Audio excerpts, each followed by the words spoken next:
po sa ating lahat. Magandang araw po sa ating Panginoon. Ako nga po pala si John Romy Medina at ngayong araw po ay samahan ninyo akong muling pag-aralan at unawain ang mga salita ng ating Panginoon. Pero bago po ang lahat, tayo po muna ay manalangin. Amang makapangyarihan sa lahat, nagpapasalamat po ako sa panibagong araw na binigay niyo po sa akin upang paburihan ka at pasalamatan. Papasalamat po ako sa mga biyayang ipinagkakaloob mo sa akin sa araw-araw. Naway paspusin mo po ako ng maraming mga biyaya. Humingi po ako ng kapatawaran sa mga kasalanang aking nagagawa. Naway mailayo mo po ako, Lord, sa lahat ng mga tukso at kapahamakan na nasa aking paligid. Lord, kayo na po ang mauna sa akin ngayong araw. Sinusurrender ko po sa iyo lahat ng mga gagawin ko ngayong araw. Naway ang kalooban mo po ang sumusunod. Lord, kayo na po ang bahalang magbigay sa akin ng wisdom at knowledge upang sinalo ko po pong maunawaan yung mga salita. Tulungan mo po akong may apply ko ito sa aking buhay.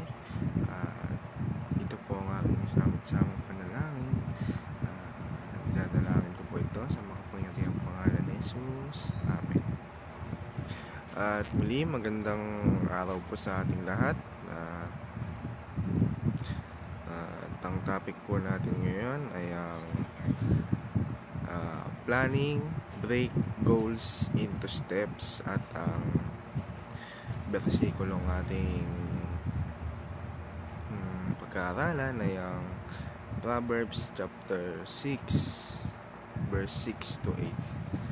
Sinasabi dito, "Go to the ant, O sluggard, consider her ways and be wise. Without having any chief, officer, or ruler, she prepares her bread in the summer and gathers her food in harvest." O sa Tagalog naman po, pumaroon ka sa langgam, ikaw na tamad. Masdan mo ang kanyang mga lakad at ikay magpakapantas. Na bagaman walang puno, tagapamahala o pinuno, naghahanda ng kanyang pagkain sa tag-araw at tinitipon ang kanyang pagkain sa anihan. At para naman po sa ating teachings ngayong araw, una-una, Christians are dreamers. Kalawa naman, unsize actions complete a big project.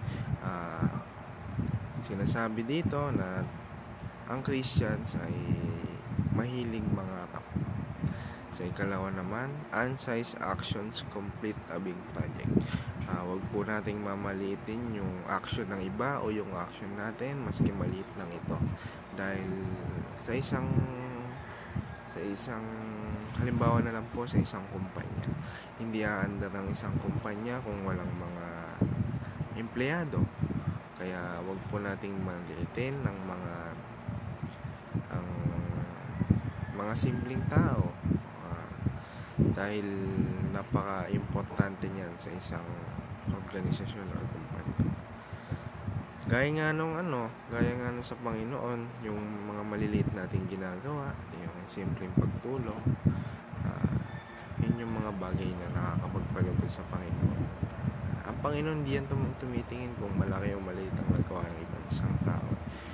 Tumitingin yan sa puso, kung talagang sincere yung action o kilos ng isang tao. Sa ikatlo naman, time is a precious commodity.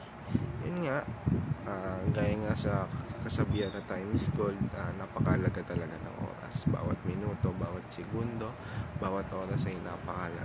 Kaya dapat gamitin natin ito sa makabuluhang bagay at huwag natin sayang. At yun lamang po para sa ating teachings. Ngayon naman po, pupunta tayo sa ating application. Unang-una, dream big for the glory of God. Kumbaga yung pangarap natin, lagi nating ipagpapasa Diyos, lagi nating iaalay sa ating Panginoon. Sa ikalawa naman po, break down a big goal into smaller goals. Kumbaga step by step. Hindi tayo pwedeng one click.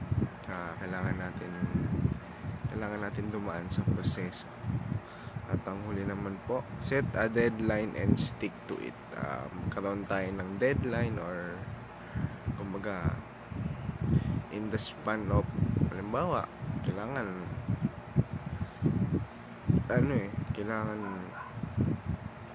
magkaroon tayo ng time span